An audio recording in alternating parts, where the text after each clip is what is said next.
Welcome to Stray. In this game you play as a cat. Like, need I say more? Let me repeat that, just in case you didn't hear. In this game you play as the most adorable cat. Like, come on, no wonder it won Game of the Year. The game's premise is quite simple though. We play as, you guessed it, a cat that falls into a walled city populated by robots, machines and mutated bacteria, and we have to make our way back to the surface to rejoin our little circle of friends. But more importantly, we also have 24 achievements that come with the game, and for a game all about the adventures of a cat, it actually has quite a lot of variety when it comes to them. So let's put our best paw forward and set off on this hopefully wholesome adventure. Welcome to the achievement grind.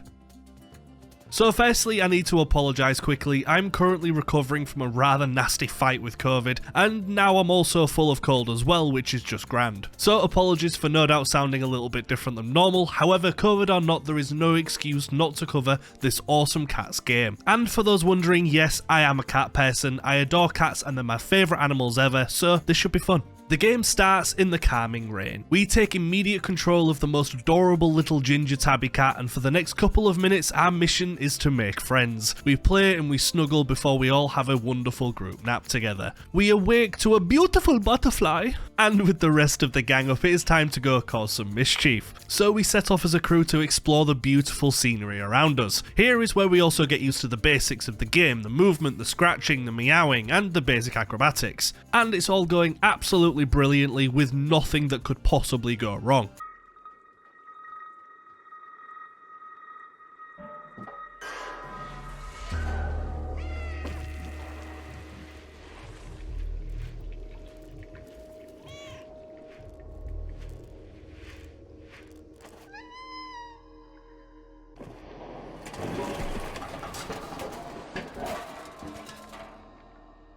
God damn it, you are not allowed to start a game about a cat and have it become injured like that in the first couple of minutes. I mean, look at its limb. Come on, game. And what, we pass out as well? Have we not been through enough? Right, we eventually wake up however and seem to be back to normal for now though, which is okay I suppose. We seem to have taken a rather nasty fall into a rather nasty place though, called the Dead City, also unlocking our first achievement, Miss Jump. We start to head through the city and we immediately make a new friend in this security camera every time that we meow at it. We eventually get told by a bunch of screens though to follow it, so as a cat and not knowing any better, it's exactly what we do. Making our way through the city, we do what a cat does best, we knock things over. In fact, we do cause a little bit of damage as we knock this paint can over, it shatters a window and allows us to carry on further. We then soon make it to a courtyard and find a robot. It soon dies in front of us. Rest in peace, Robozo. And slightly further, we may have found the culprits. These cute and yet intimidating blobs called Zerks, a plague of mutated bacteria that seem to be the reason for the human disappearance. The cat gets a bad feeling about these folks, and so do we. So we run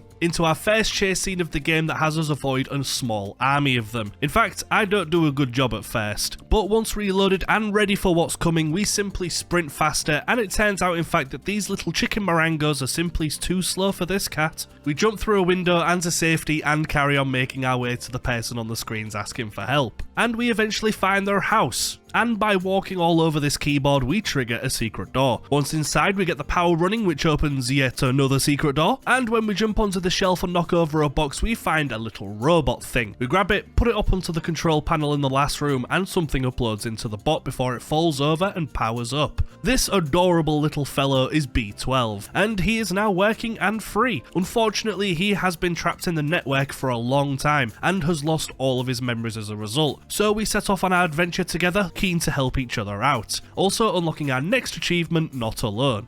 B12 also gives us a fancy new coat where it can sleep, which takes us a good moment to get used to. We then head to the roof and take the express lift down. And now I think this is the first time and best time that I can actually say how beautiful this game is. You'll hopefully see it throughout the video, but my lord, this game has so many stunning shots and levels. They just make it an absolute pure joy to go through and see everything, and I wasn't expecting such beauty out of a cat game. We eventually make it into the slums however, and find some robots who seem to be quite quite scared of us. In the process of being scared as well, we also unlock our next achievement, a little chatty, for meowing 100 times. But the robot that we startled presses the alarm and the entire slums goes up in warning. But not because of me, surely. Well, it seems to be as everybody that we are finding are falling over themselves trying to get away from us, all except this lovely fellow who is brave enough to investigate. He's cautious at first but realises soon after that we are obviously not a threat. And in fact he allows us to grab our next achievement as well, Cat Got Your Tongue, for having B12 translate a robot for us. So having settled into the slums nicely and with nobody afraid of us anymore, we decided to go for another achievement. Well, it's a pretty simple one. All we have to do is get the basketball into the bin. Simple, right? Well, not for me,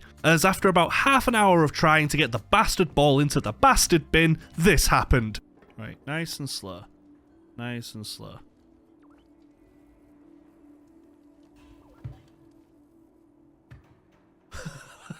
Are you taking the piss? Are you taking the absolute piss? But as long as it doesn't happen again. Right. Basketball. Up here. Why do you do that? Why do you work against me? So after that fiasco, I just simply reloaded and then noticed that the ball was perfectly lined up to go into the bin.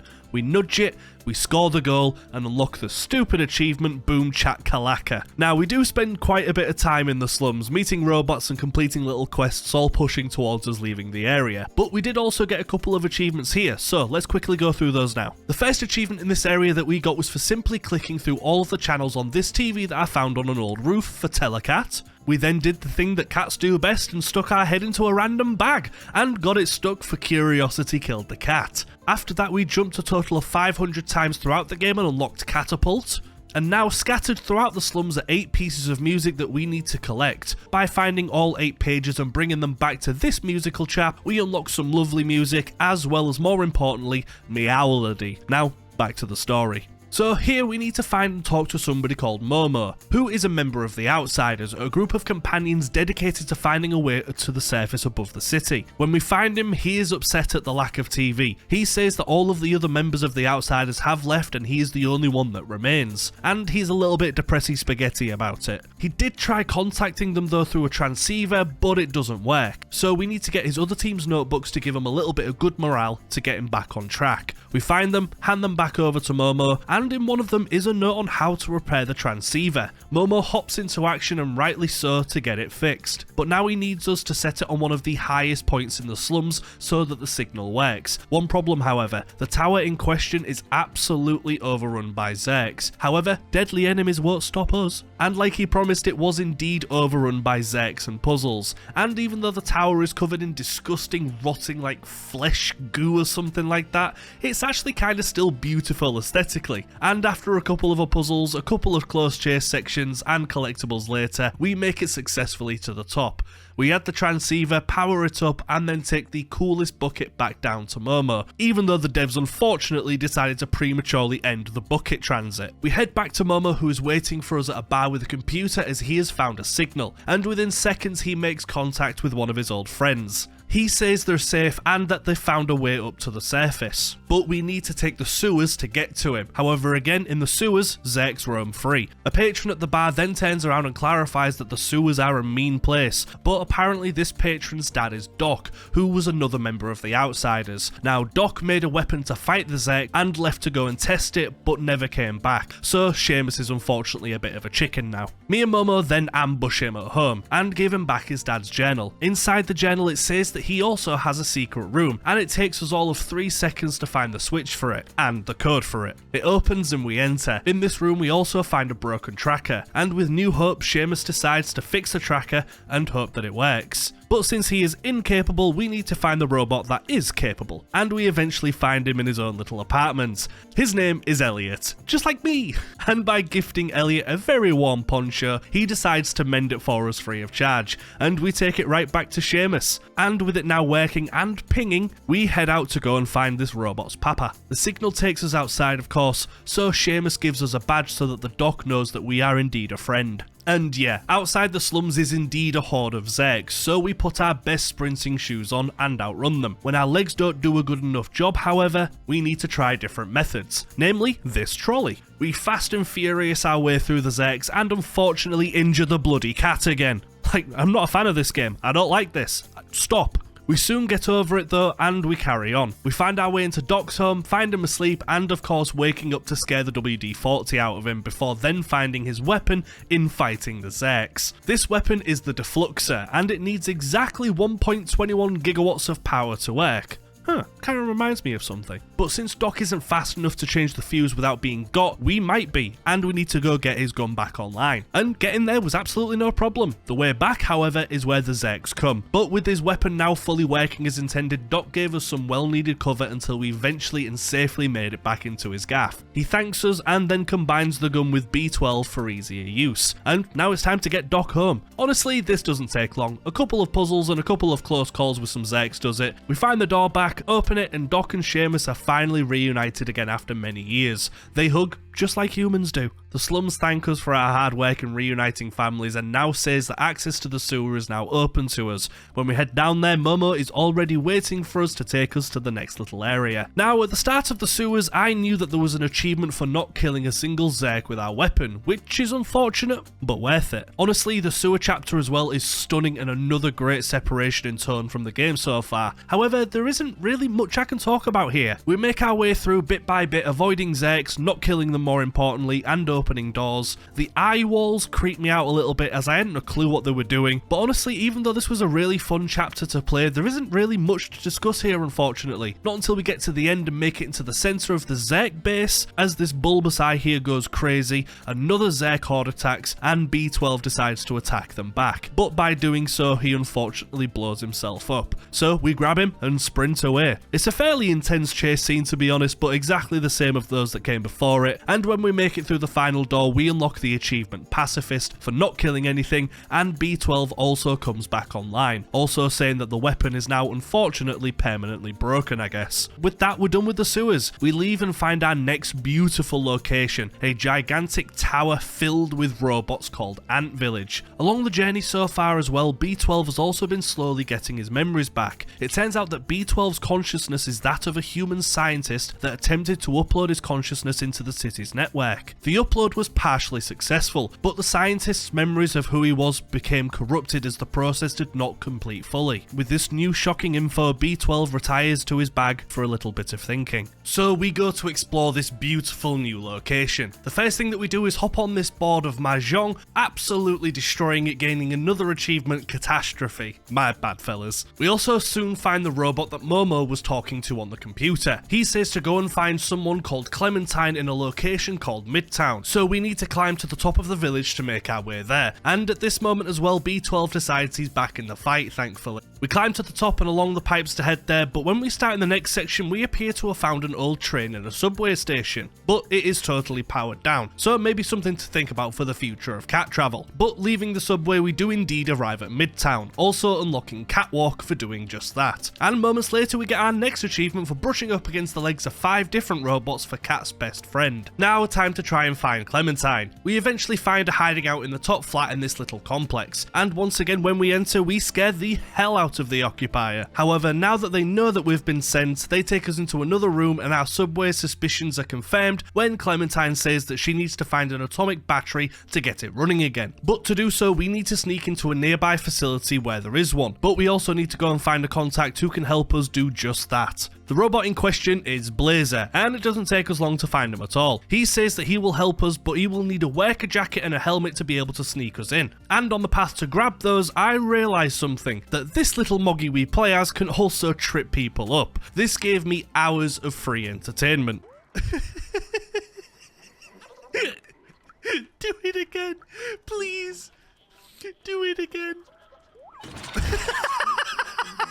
But pranking the locals aside, we soon find both the jacket and the hat in the local shops and take them both to Blazer. He suits up and we hop inside the box so that he can deliver us straight inside. Now, time to find the battery. This section is very much a stealth section, as throughout the level there are tons of drones that if they catch you will simply open fire with laser weapons, which isn't ideal. However, they also aren't the best at their job, as within a couple of minutes we find the battery, complete the little puzzle that it takes to access it and immediately steal it, then take a bucket for a clean getaway. We then head back inside to Clementine's house, and after solving a cryptic note that she left for us, we find out that she's in a local nightclub with Blazer waiting for us. We find the nightclub and hop through the window to the meeting. However, when we make our way to find Clementine, she is all tied up. And yep, Blazer is behind it, having of course betrayed us, for the simple reason of funding and money. And now he's also alerted the police to both of us for stealing the battery, so we do get arrested. Also unlocking the next achievement, Alcatraz. When we join the cat again, we are B12-less and hanging from a cage, but we simply use physics to escape easily. Now it's time to find and free both B12 and Clementine and get back on track. And honestly, the same as the sewers, this new setting is lovely to look at and walk through, but it is more of the same. We sprint through the level avoiding robots and such before we find Clementine. We find the key to her cage and then set her free. On the way out, we also see that B12 has been trapped inside the world's most needlessly large cage for a bot that size. And we also save B12 with absolutely no problems at all. We all meet back outside ready to escape prison.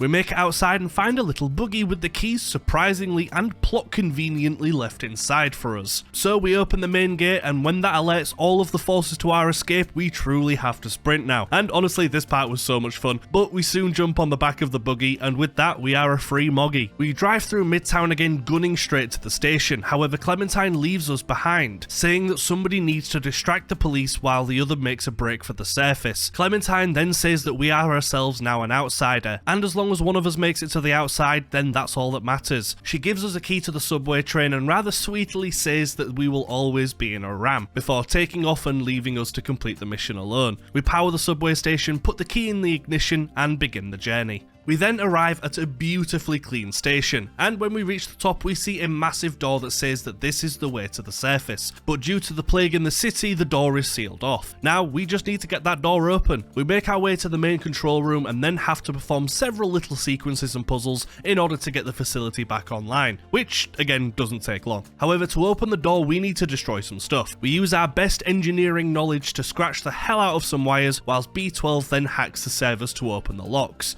With every hack, B12 also explodes until all three are done and we head to the main control panel. Now B12 then goes to open the roof and the door, but warns us that this could really damage them. And when B12 takes back the backpack they gave for us, we know this probably isn't going to end well. B12 gives a heartwarming and heartbreaking speech before then doing its job and shutting down. We inspect hoping for a sign of life, but it never comes. B12 didn't die in vain though, as the roof begins to open and for the first time in who knows how long every location is absolutely beamed with the sun, which completely wipes out the Zerks, as of course they're allergic to light like your average Twitter user. We also see that all of the companions lose their minds over seeing the sun, and we look out of the window to see everything wonderfully lit up and beautiful. But that's not the only thing opening up, as the main door is now open and we walk through keen to return to our friends. We walk up the stairs, take in the sun, and that's Stray, also unlocking the achievement Eye Opener. Now with the game complete, all that is left to do is to clean up some of the miscellaneous achievements that are missed in the main run before then tackling the achievements for sleeping for an hour and then the all-important speedrun at the end. So let's quickly get through the rest. Unfortunately, the next achievement that we go for was for dying 9 times. Awful, I know, but it is a necessary evil, as by doing that we unlock the achievement No More Lives. After that, we went through a couple of missions and got some of the collectibles that we'd missed for B12's memory. We already had most of them, so this didn't take us long to unlock I Remember, as well as a stunning shiny new coat. How am I looking?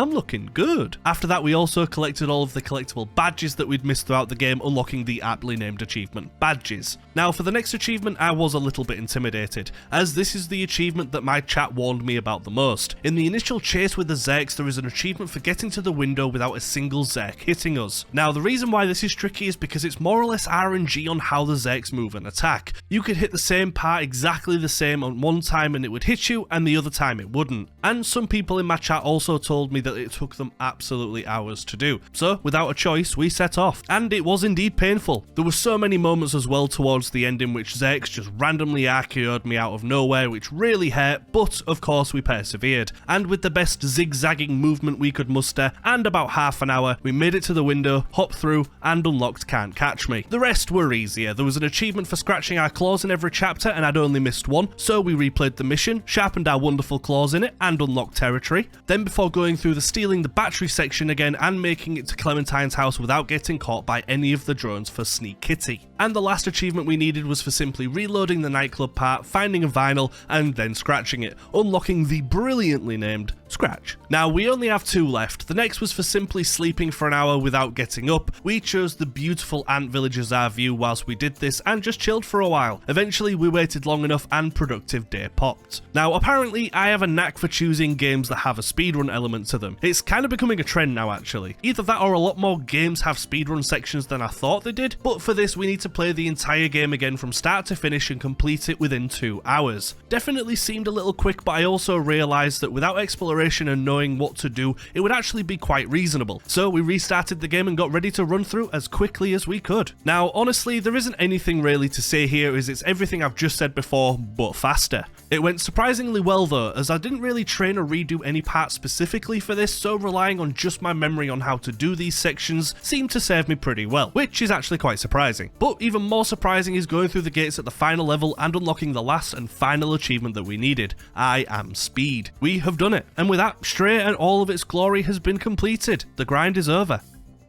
Now honestly, even though I'm a cat person, I was surprised on how much I enjoyed this game. I totally thought that the novelty would wear off after an hour or two, but credit to the devs here because they made an absolutely beautiful game. The layout, the design, the characters, the scenery were all absolutely top notch. I feel like the gameplay was also great for the most part, but would have liked a couple more sections where something different happened, as for the most part to ramp up tension they only really threw in chase scenes, and they also used the barrel puzzle like 4 or 5 times, so just some small things that would have really led this game to be a bit more interactive. But for what we got and for how long the game was, I was totally surprised that this game was as good as it was, and definitely an indie game to remember. I am also very keen to see what the studio do next. Now, let's move on to the stats. For Stray, it took me just over 15 hours to collect all 24 achievements that the game has to offer. For me, this game is easily an 8 out of 10. As I said, a bit more diversity with the puzzles and the chase scenes, this would have easily been higher. But of course, this is still a fantastic game and well worthy of anybody's time, especially if you're a cat enjoyer. And for difficulty, I'm going to be giving this game a simple 3 out of 10. For the most part, the achievements are very easy, with collectibles probably taking the longest,